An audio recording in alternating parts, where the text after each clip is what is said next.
ચાંદીનો કુકડો ને સફેદ સાડી મંદિરમાં અર્પણ કરી દેજે, માતાજીને ભેટ અર્પણ કરી દેજે. અને માને કહેજે કે માં બહુચર મારા દીકરાને કરન તો તું હારું કર.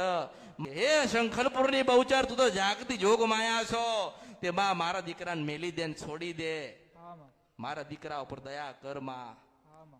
આટલું કહીએ કે ના?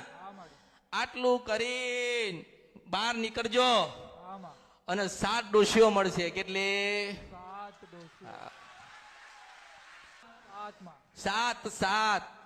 દરેક ડોશીને 100 રૂપિયા આપજે. કેટલી? 100 રૂપિયા. એટલે 7 રાજી હું મેળડી છો.